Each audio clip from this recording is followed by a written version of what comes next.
com os capitães dos milhares e dos centos, e com todos os príncipes. E disse Davi a toda a congregação de Israel: se bem vos parece, e se isso vem do Senhor nosso Deus, enviemos depressa mensageiros a todos os nossos outros irmãos em todas as terras de Israel, e aos sacerdotes e aos levitas, com eles nas cidades e nos seus arabaldes, para que se ajuntem conosco. Arabalde significa povoado ou subúrbio, ou lugar muito distante de uma cidade. E tornemos a trazer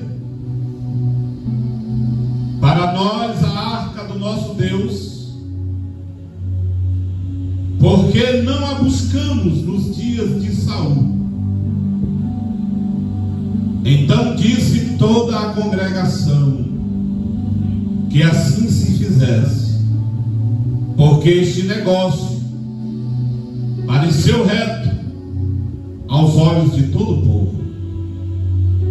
Ajuntou, pois, Davi a todo Israel, de Sion do Egito até chegar a Ramate, para trazer a arca de Deus de Kiriat Jearim.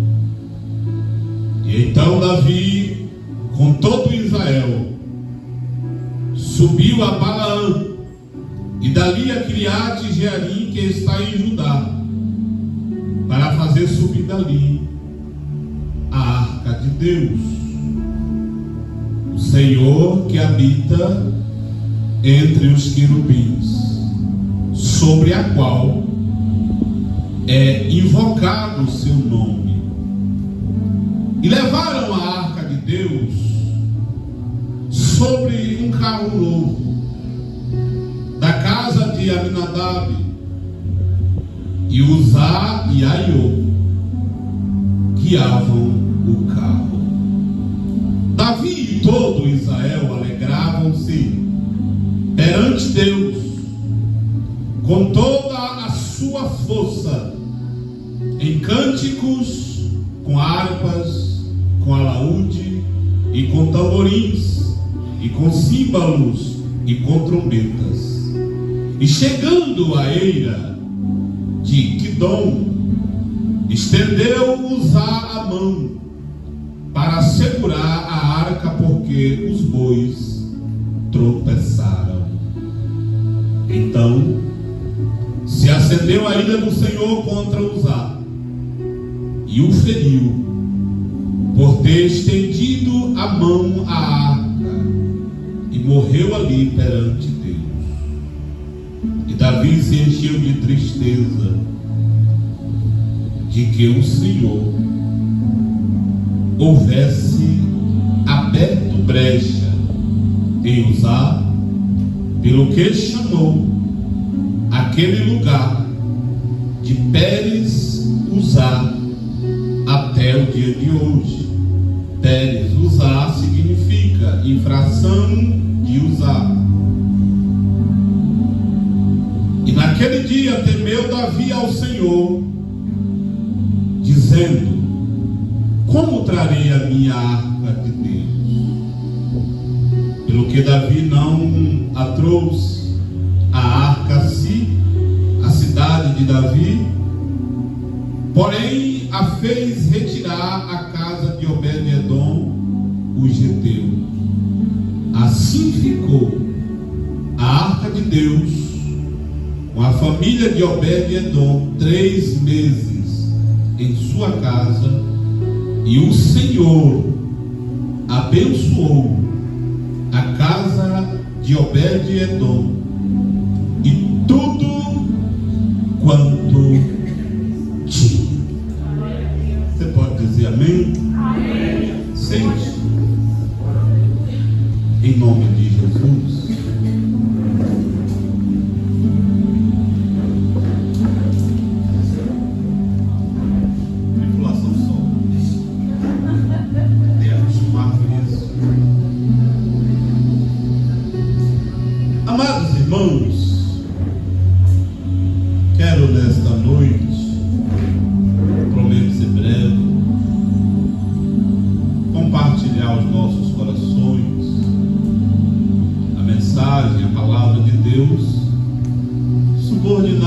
tema: quando a presença exige ordem.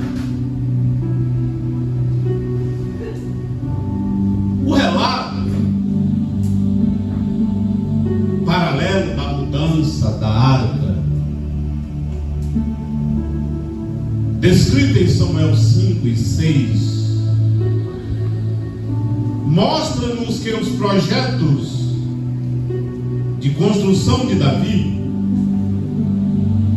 foram concluídos antes que ele trouxessem a arca para Jerusalém.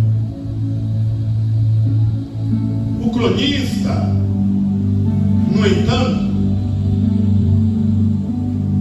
ele nos mostra primeiro a mudança da arca, a fim de destacar não as realizações militares de Davi, mas as relações espirituais de Davi e do seu relacionamento com Deus. A arca do Senhor, também chamada de Arca da Aliança,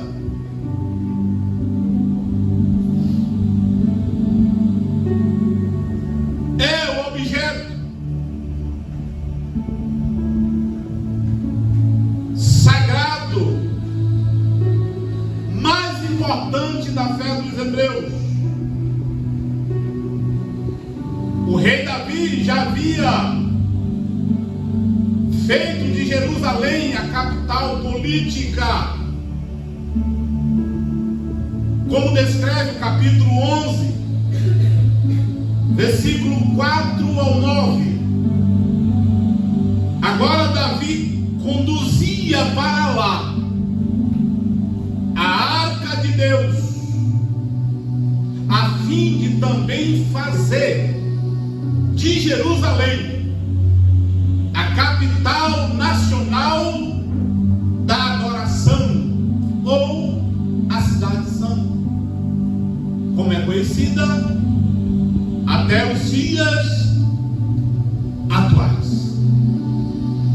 A Bíblia relata-nos que a arca de Deus esteve durante muitos anos em Kiriat-Jearim.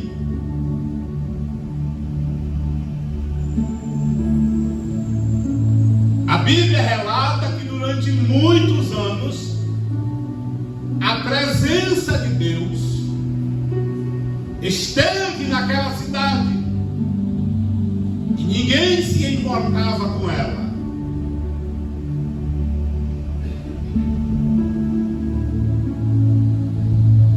A negligência para com a arca, ela também simboliza a negligência de Israel para com Deus.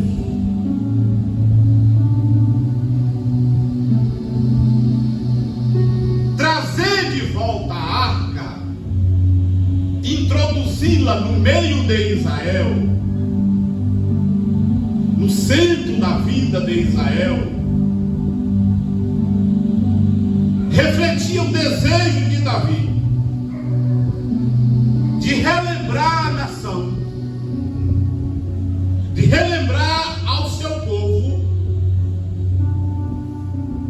qual era o seu verdadeiro fundamento: Deus. Quero abrir um parêntese aqui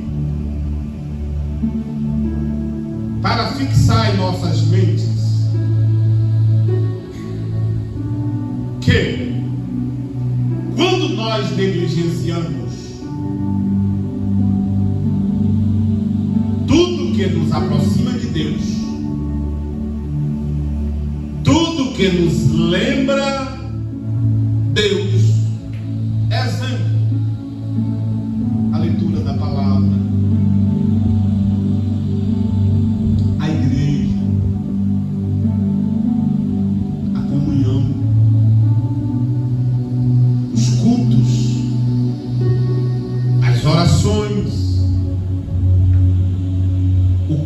compromisso com a obra de Cristo,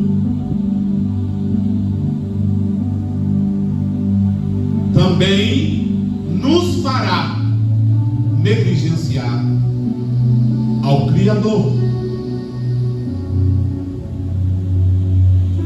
Queres usar brecha ou inflação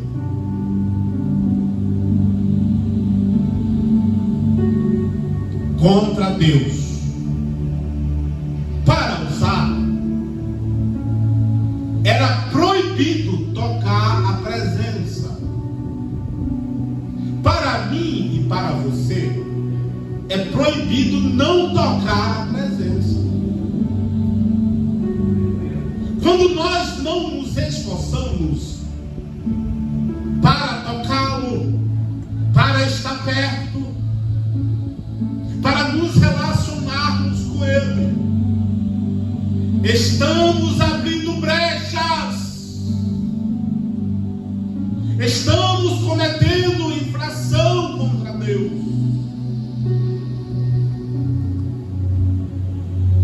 Devemos manter o Senhor no centro de nossas vidas.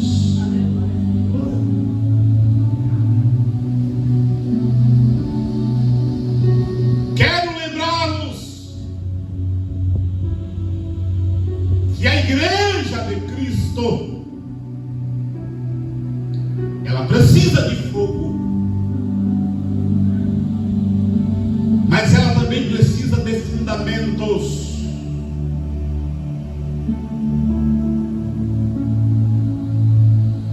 A igreja precisa do Espírito em movimento,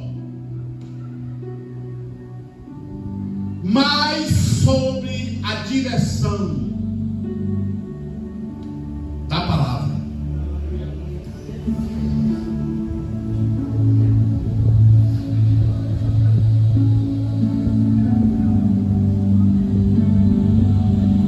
Primeiros Crônicas, capítulo 13, nos ensina que a presença de Deus não pode ser conduzida pela emoção, e sim pela revelação.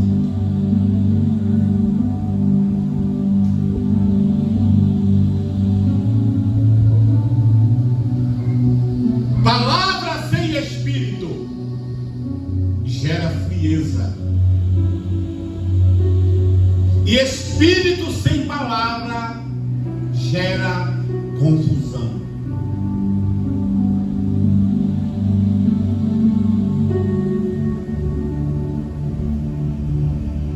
A presença de Deus,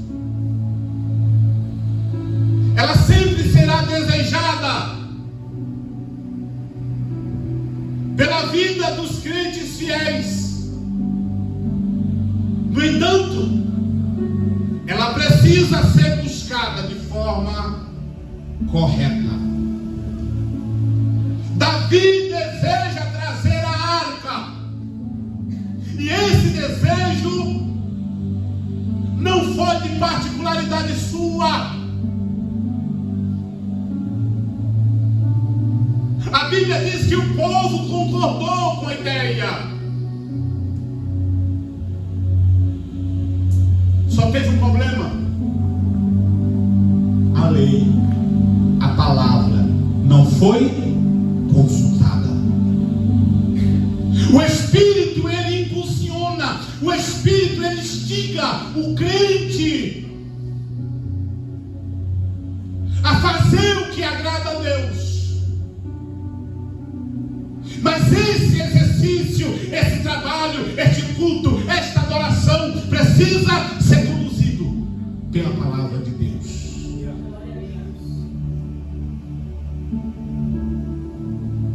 Eles não consultaram a palavra.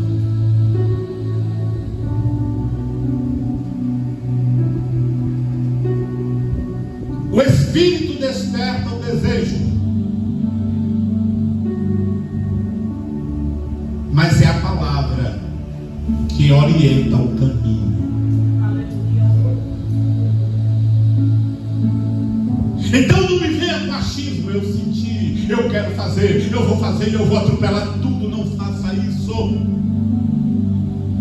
A emoção resultará em confusão e tragédias. A emoção vai fazer com que Deus interrompa o culto.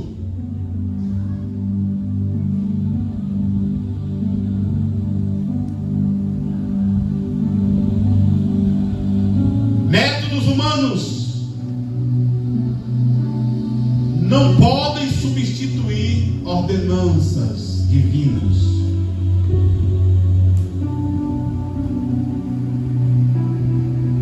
Carro novo,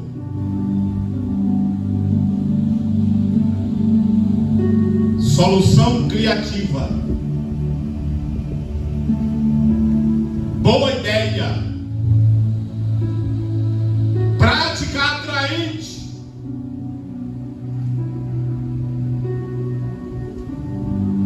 Só que Deus já tinha estabelecido um método.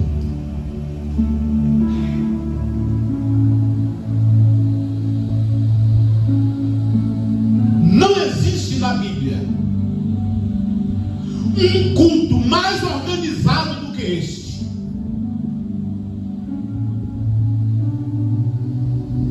Davi não deixou ninguém de fora. A ordem foi para todo Israel. A ordem foi para todo suburbano.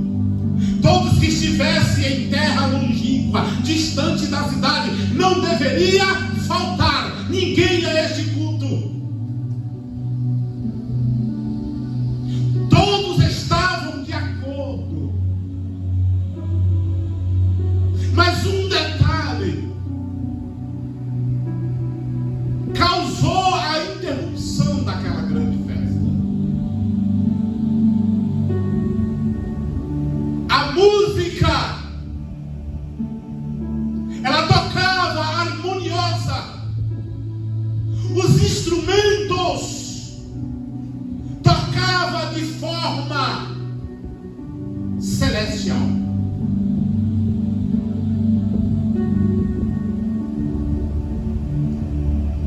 A Bíblia declara, e nós lemos, que Davi adorava a Deus com todas as suas forças.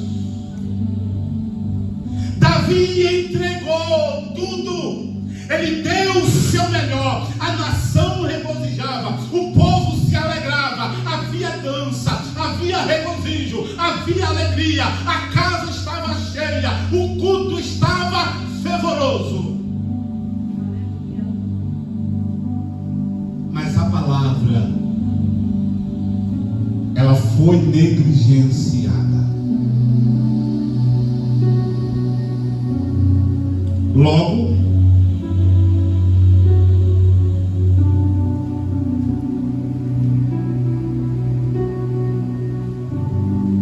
o Espírito de Deus,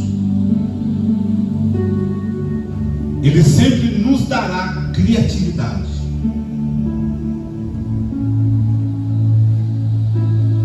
Mas ele nunca, o Espírito Santo, ele nunca irá contradizer o que está escrito. Se não há base bíblica, se não há centralidade na palavra, Deus já rejeitou o nosso culto, a nossa adoração. O Espírito não unge métodos humanos e carnais.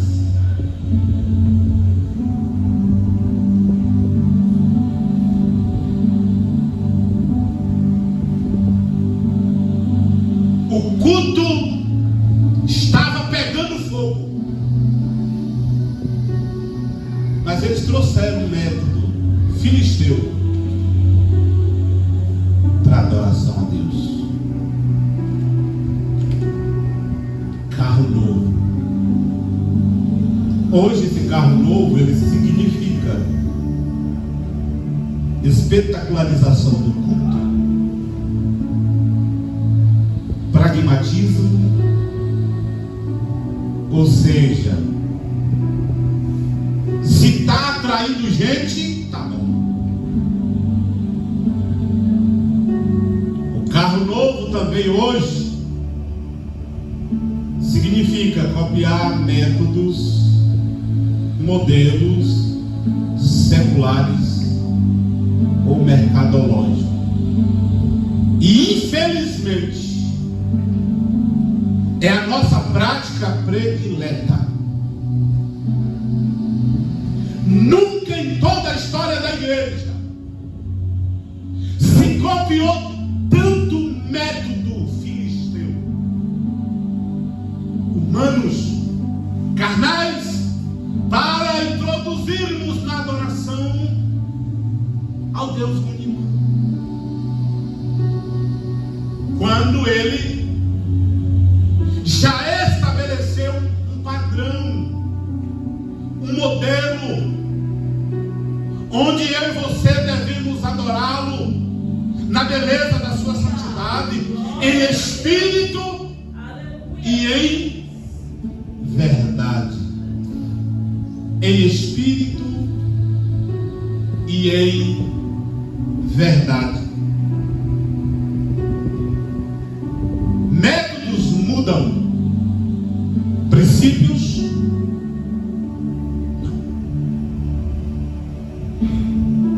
A Bíblia nos ensina, nos adverte que quem quebra princípio, cedo ou tarde será quebrado.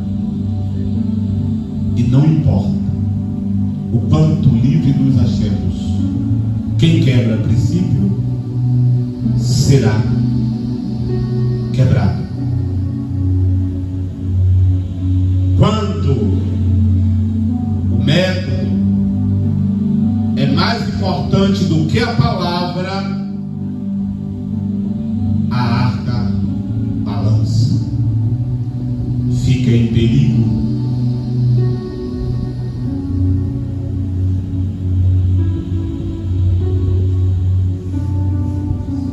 Zelo sem temor produz brechas espirituais.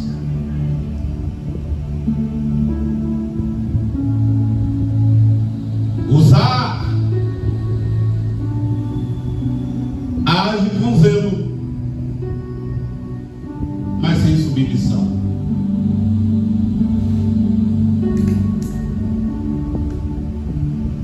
Tem muita gente fingindo um zelo transvestido de desobediência. Se é proibido, é proibido. E não importa quão ardente seja a minha intenção e o meu desejo de fazer.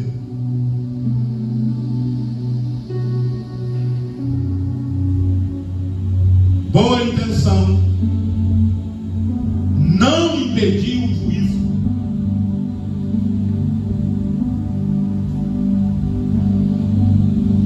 O Espírito gera paixão, a palavra gera limites santos.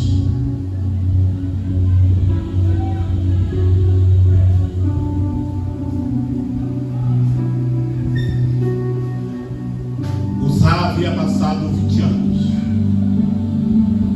ao lado da arca. E muitas vezes o fato de termos já um tempo vindo à igreja, participando de culto, gera em nós essa falsa segurança. Eu sei, estou acostumado com isso.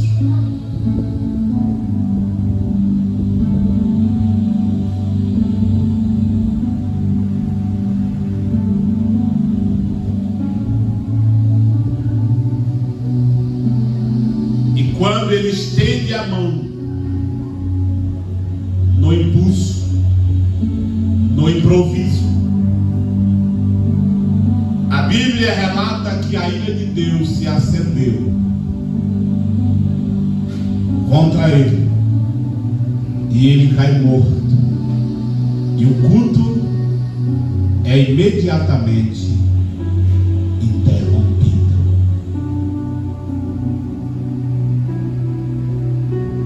Estava sendo um sucesso, mas quando o assunto é adoração, os fins nunca justificarão os meios. Paulo, escrevendo ao jovem pastor Timóteo, ele explica a Timóteo que se o corredor, o lutador, eles não correrem, não lutarem segundo as regras estabelecidas, ainda que vençam, não serão coroados.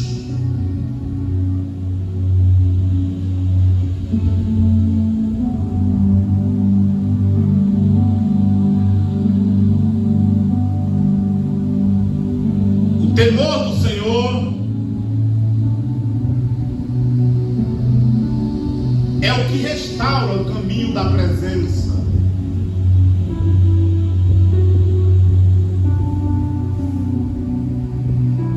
Davi se ira, depois teme.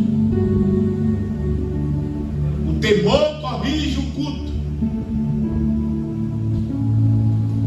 Só tem um problema: o temor a Deus, ele só nasce quando se entende a santidade de Deus. Se não conhecermos a santidade de Deus, sempre iremos tratar o santo como se ele não tivesse nenhum valor.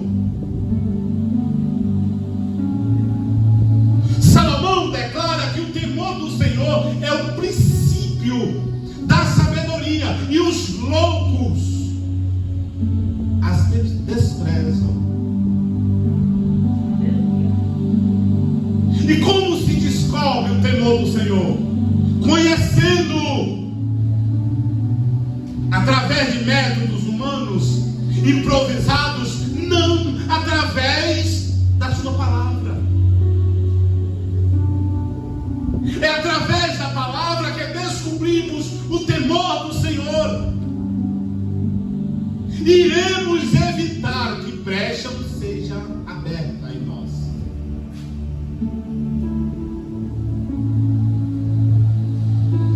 O culto precisa gerar reverência, não apenas emoção.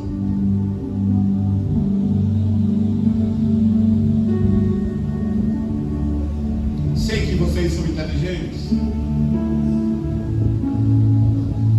mas aqueles momentos no culto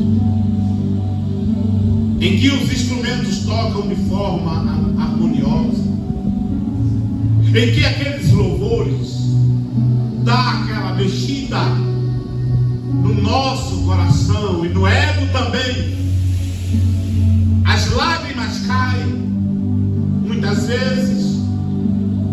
E eu não estou dizendo que não se chora na presença de Deus, eu estou falando exclusivamente desse tipo de pessoas que se emocionam, mas na hora que se diz, abramos a palavra, leiamos a Bíblia, começa o desespero, as inquietações, o espírito de ir no banheiro, de beber água toda hora, toma conta do ambiente. Há emoção, mas não há reverência em muito culto. E Deus, ele não se agrada dessas coisas.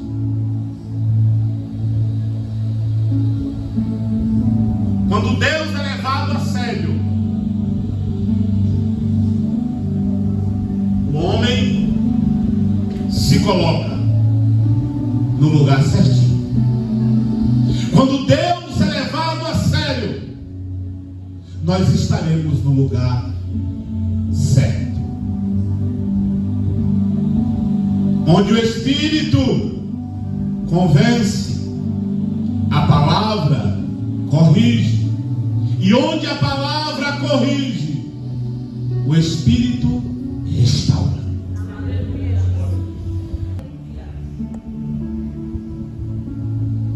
Como nós estamos tratando hoje a presença de Deus? E aqui nos coloca em uma situação muito mais complicada, porque nós hoje somos um veículo que esta presença é transportada. Se usar, morreu, por estender a mão para tocar no que era proibido. O que irá acontecer com aqueles que têm a obrigação hoje de tocar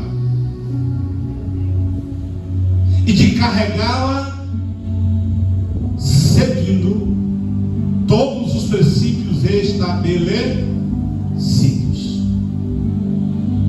Quem carrega a presença de Deus deve amar. Quem carrega a presença de Deus deve obedecer.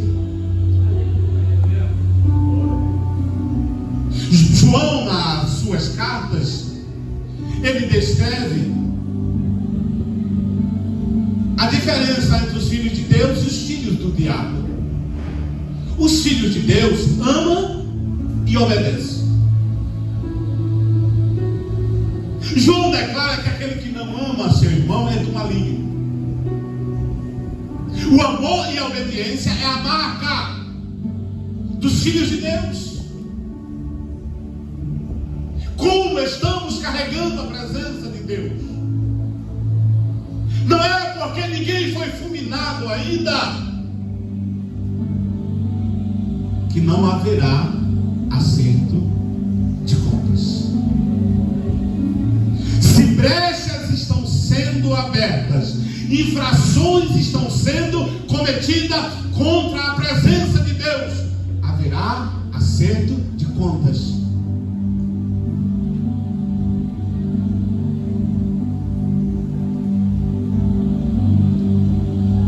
A presença de Deus não é perigosa. Não é perigosa a presença de Deus. Ela é poderosa quando a ordem, quando a instrução, quando a lei do Senhor, ela é observada. Jesus disse: os meus mandamentos não são pesados.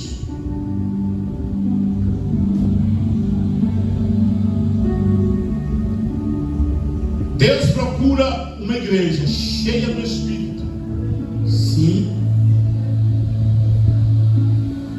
mas também que seja totalmente submissa à sua palavra. A igreja que é cheia do Espírito, ela precisa ser submissa à palavra de Deus. Ela deve ser submissa à palavra de Deus.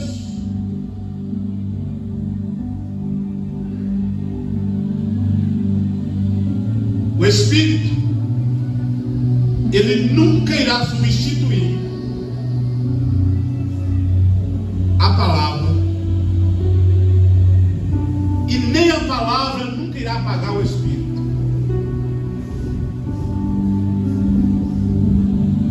É por isso que eu não acredito em crente cheio do Espírito fofoqueiro.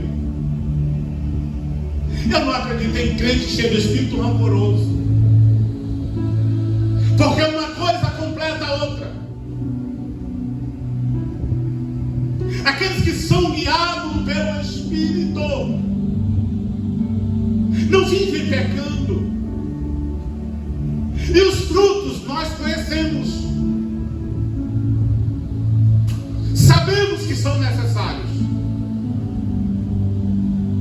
para que possamos entrar nos céus.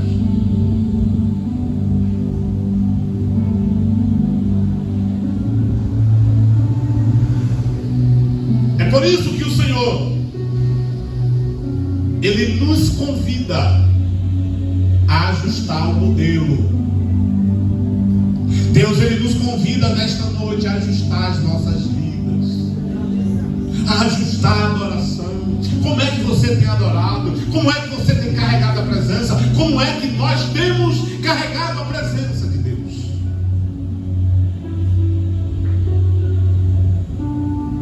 Sede santos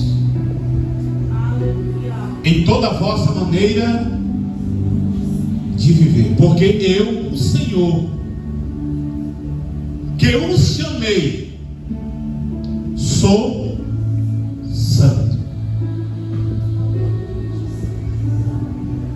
O Senhor nos convida a restaurar o temor. O Senhor nos convida a parar de viver como loucos,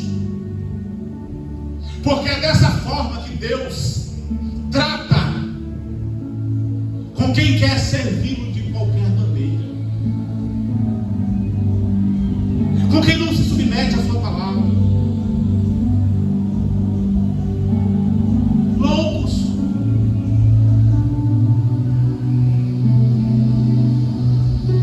O Senhor nos convida a unir doutrina e devoção diária.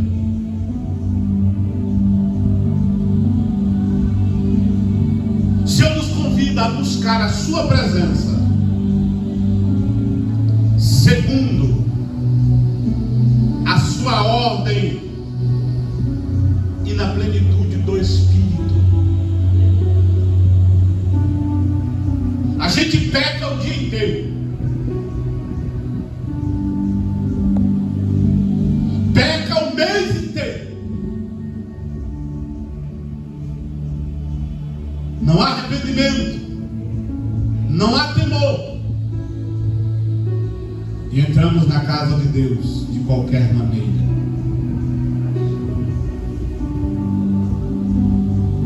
Não obedecemos, não reverenciamos, não nos relacionamos com Ele, mas queremos servi-lo.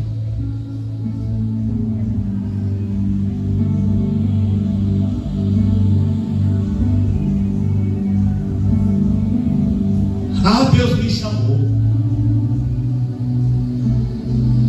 Estão querendo matar os meus sonhos, estão querendo segurar o meu chamado.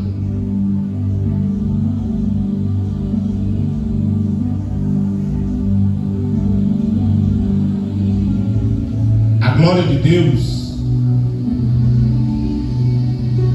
ela só repousa onde a sua palavra governa.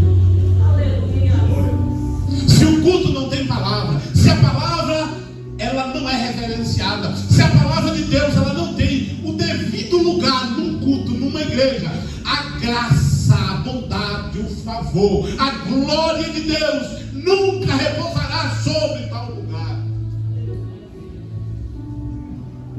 Onde a palavra não é reverenciada, a glória de Deus não repousa. E ponto final, quem afirma isso é as Escrituras.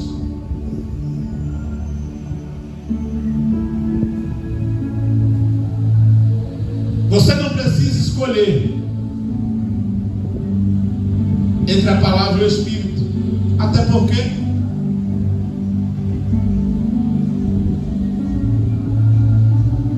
Deus exige de mim e de você os dois: adorar em espírito e em verdade. Não se pode adorar a Deus sem o Espírito e sem a palavra. É impossível. É culto vazio, é religião vazia.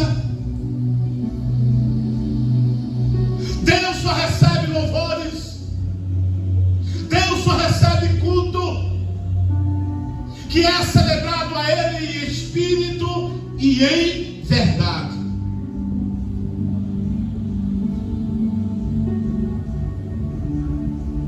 Avivamento não começa com música, com som. O verdadeiro avivamento começa com santidade. Sede santo porque eu sou santo. Sem santificação, ninguém verá ao Senhor. Então não viva de qualquer maneira e depois queira vir para cá se emocionar. Você está se iludindo. Se eu, na qualidade de pecador, não caio nesse laço, imagine Deus que é santo, que tem olhos como chama de fogo. Cuidado, porque nós estamos tratando com quem é santo. E quem brinca com quem é santo morre.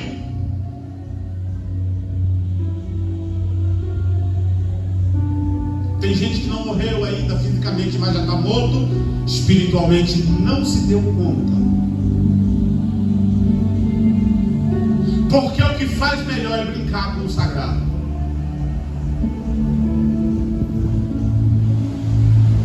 Primeiro Crônicas 13 mostra o que acontece quando Deus é servido sem ordem. Vai ter morte. O culto vai ser interrompido. Vai ter lamento.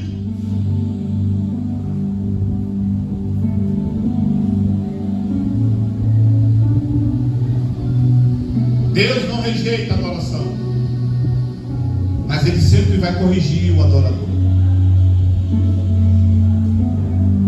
Deus não rejeitou Davi. Davi estava fazendo o que era certo.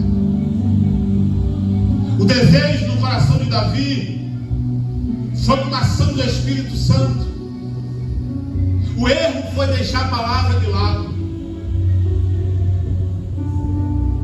A empolgação havia derrubado Josué no deserto, no negócio diário. Agora, na mesma empolgação, Davi tropeça. E alguém paga com a própria vida. Não queira servir a Deus com improvisos. Não queira ler a Bíblia para examinar e meditar no dia que você vai ter uma oportunidade. Quem se relaciona com Deus o consulta de manhã, de tarde e de noite. Quem tem compromisso com Deus se doa, se dedica, se prepara para adorar.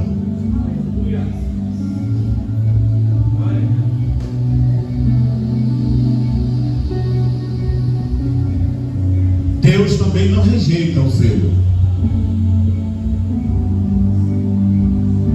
Jesus, escrevendo a uma igreja que estava já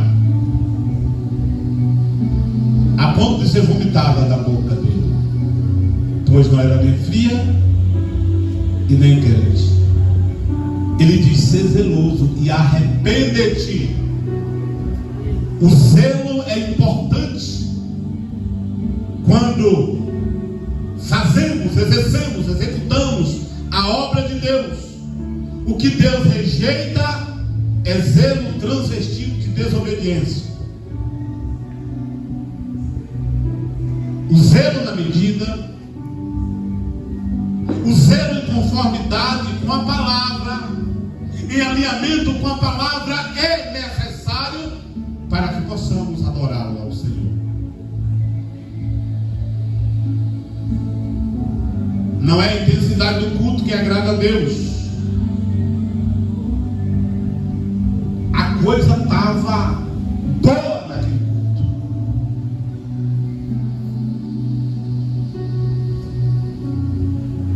A coisa estava boa. Tinha gente até levitando, eu não duvido. Do jeito que crente é ousado. Gente pulando. Davi estava que nem um doido. Ele saltava, pulava, cantava. A Bíblia diz que ele adorava com toda a sua força. Ele entregou tudo naquele culto.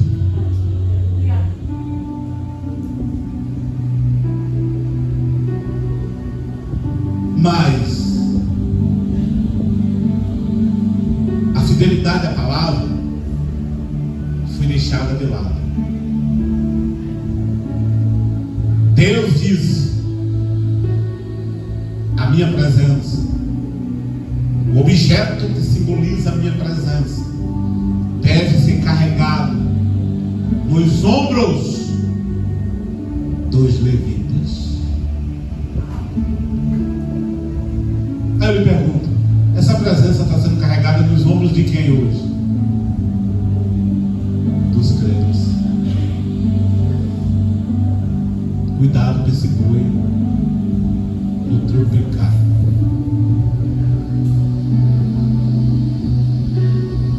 Porque vai tropicar, cedo ou tarde,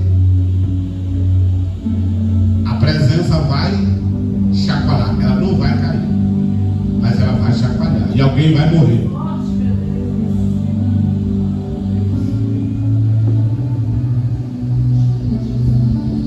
A arca não caiu. A presença nunca irá cair. Quem cai nos métodos humanos. Quem cai são as nossas invenções. Quem cai são os nossos racismos.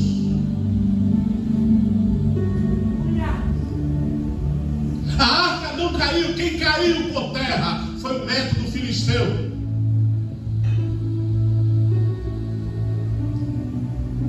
Aprendemos com isso que santidade não se improvisa. Não dá para improvisar a santidade. Capítulo 15 do mesmo livro, Davi chama todo mundo para se consagrar. Ele chama todo mundo e diz: agora nós vamos fazer diferente, porque no outro culto nós não consultamos a ordenança do Senhor. E por isso ele achou brecha em nós. Nós não consultamos, disse Davi, e por isso ele achou brecha em nós.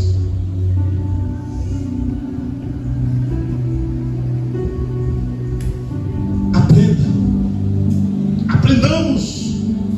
O Espírito de Deus não opera fora da obediência. Se não tem obediência, não tem Espírito. Pronto. Nem todo mover é mover do Espírito. Porque o Espírito só se move não tem santidade. Se não tem santidade, se não tem palavra, não tem mover. Mas pastor, então o que é aquilo? Em alguns cultos que a gente estava todo mundo doido, aquele alvoroço, tudo ali é carne, é demônio misturado com carne.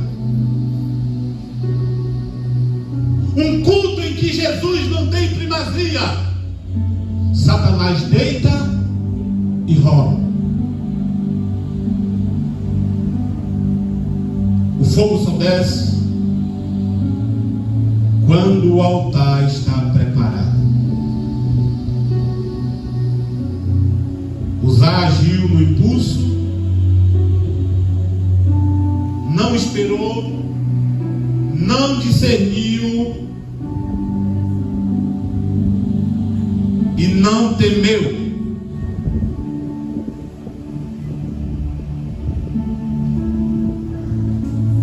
Avivamento sem temor sempre irá terminar em confusão.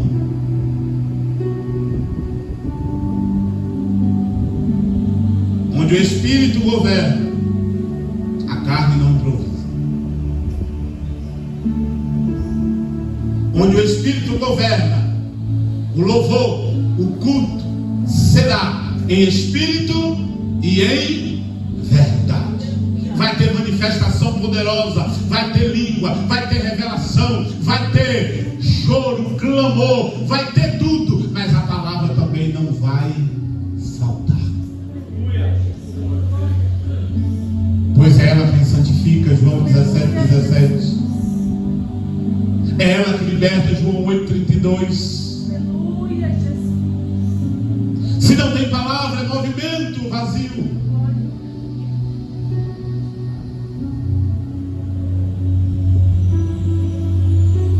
O louvor é intenso, mas santidade vem antes de qualquer celebração. Já percebeu que em nosso tempo, e não estou generalizando, mas é um alerta para os meninos que estão iniciando aí na música, a maioria de tocador e cantor é tudo desviado, não gostam de oração, não gosta de palavra, não gosta de escola bíblica dominical. A coisa está tão séria que a igreja hoje está contratando cantores e tocadores mundanos para fazer o momento de adoração em muitos lugares.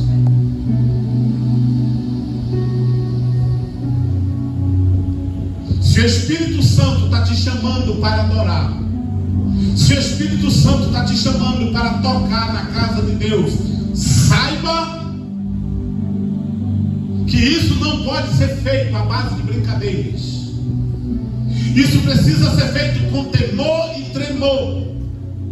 Vocês precisam se dedicar mais à oração. Vocês precisam ter compromisso com a palavra. Vocês precisam ter responsabilidade para com Deus. Vocês precisam ter compromisso para com os cultos. E não vir à igreja no dia que vocês quiserem. Porque infelizmente é isso que acontece em muitos lugares. O Espírito Santo não se move em ambiente onde a palavra é relativizada,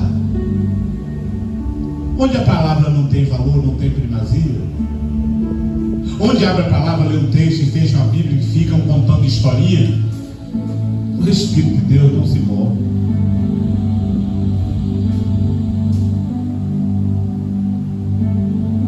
O culto aceitável é aquele regulado pela palavra. Deus aceita culto que é regulado pela sua palavra e não pela criatividade do irmão, da irmã, do pastor, do presbítero, de quem quer que seja. Pode ter criatividade, a casa pode estar cheia, mas se o culto não for regulado pela palavra, o boi vai tropeçar. Deus não aceita. Por mais impressionante que esteja aos olhos humanos, que era exatamente o que estava acontecendo com esse culto de Davi.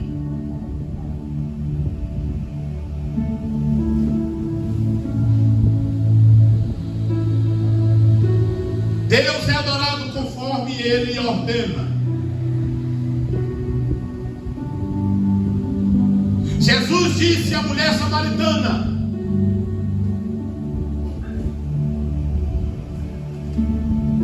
chegará um dia que nem lá e nem aqui se adorarão mais, porque Deus está à procura de verdadeiros adoradores que o adorem em espírito e em verdade. É só esse tipo de culto, é só esse tipo de adoração que é aceita por Deus. Deus aceita adoração conforme Ele ordena e não conforme o homem prefere. É como Deus ordena. Ah, mas eu prefiro assim. É conforme Deus ordena, é conforme Ele ordenou. E o modelo para adorarmos está aqui nas Escrituras. Ele já estabeleceu.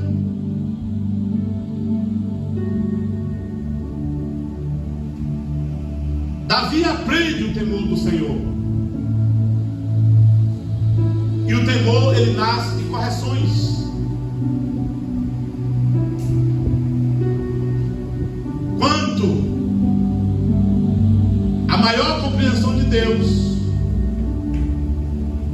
quanto mais conhecemos de Deus, quanto mais temos conhecimento dele, mais reverência deve haver no culto.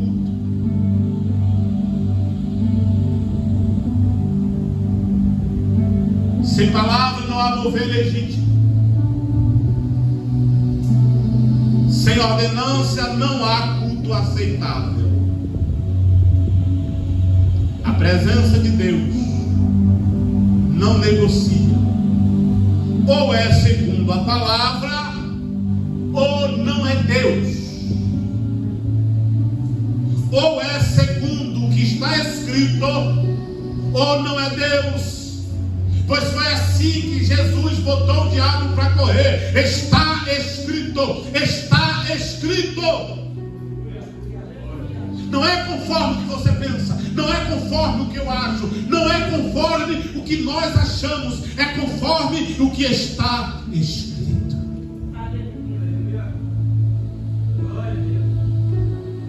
A Bíblia diz que Davi, ao ser corrigido, se arrepende.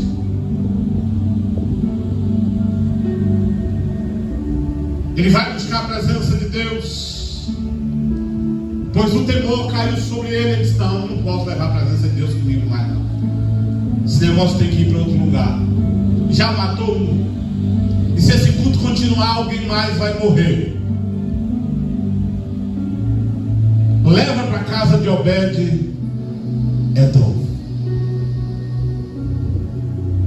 Davi se arrepende, convida o povo a se purificar diante de Deus, e 3 meses depois ele monta o culto novamente.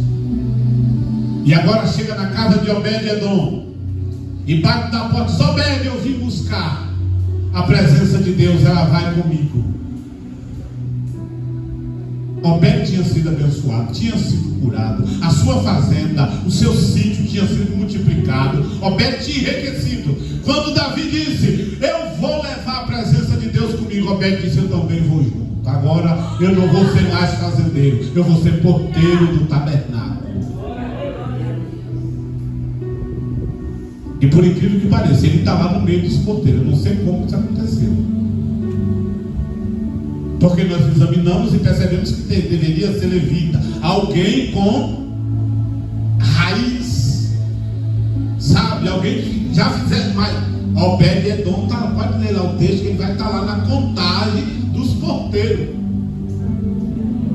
e já estava velho. Mas quem experimenta da presença de Deus não vive mais sem ela.